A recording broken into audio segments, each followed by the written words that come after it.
किसान भाई नमस्कार। मैं डॉक्टर पंकज कुमार, वैज्ञानिक, प्रसार शिक्षा विभाग, बिहार पशु चिकित्सा महाविद्यालय पटना। आज आपसे बकरियों में होने वाले रोगों के बारे में चर्चा करेंगे। तो बकरियों में होने वाली एक मुख्य समस्या है अंतःपरजीवी, अर्थात पेट के अंदर होने वाले कृमियों के बारे में। चूँकि आप बकरी पालक हैं और बकरी आपके व्यवसाय का, आपके आमदनी का एक सशक्त माध्यम या हिस्सा है, ऐसी स्थिति में बकरियों का संरक्षण, बकरियों का प्रबंधन बेहतर तरीके से करने से आप उनकी उत्पादकता बढ़ा सकते हैं। मांस के दृष्टिकोण से हो अथवा दूध वृद्धि के दृष्टिकोण से हो, आपको ज़्यादा पैसा, ज़्यादा आमदनी हो सकता है। तो अंतःपरजीवी आहत के कीड़े, चूँकि बकरियाँ आपकी चराई पर रहती हैं, ग्रामीण क्षेत्रों में आप पालते हैं, आप तो चरने के लिए ले जाते हैं। चराई के क्रम में क्या होता है पशुपालक भाई कि चरने के क्रम में मलमूत्रों के द्वारा कृमियों के अंडे पत्तियों पर चिपक जाते हैं, घास फूस के पत्तियों पर, और बकरियां चरने के क्रम में उन घास फूस को चबाकर खा जाती हैं और हरे घास खाने के साथ साथ कृमियों के अंडे भी उनके शरीर में चले जाते हैं।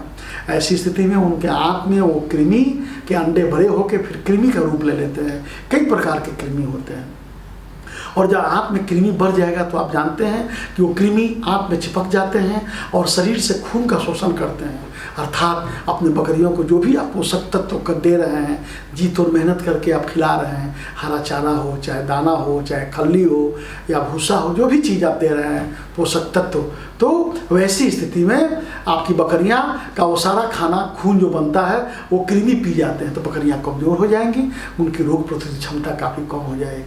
ऑब्वियसली अगर उनकी रोग प्रतिरोधक क्षमता कम हो जाती है तो बकरियां आपकी अस्वस्थ रहेंगी, थोड़ा सा भी वातावरण में उतार चढ़ाव होगा, बीमार पड़ जाएंगी, पेट फूलने लगेगा। तो आपको आवश्यक है कि कृमियों को मारें। याद रखें, साल में 4 बार, प्रत्येक 3 माह पर 1 बार कृमिनाशक दवा अवश्य ही दें। कृमिनाशक दवा देने के लिए आप निकट के पशु चिकित्सालय में संपर्क करें, वहाँ पर दवा लगभग निःशुल्क मिलता है।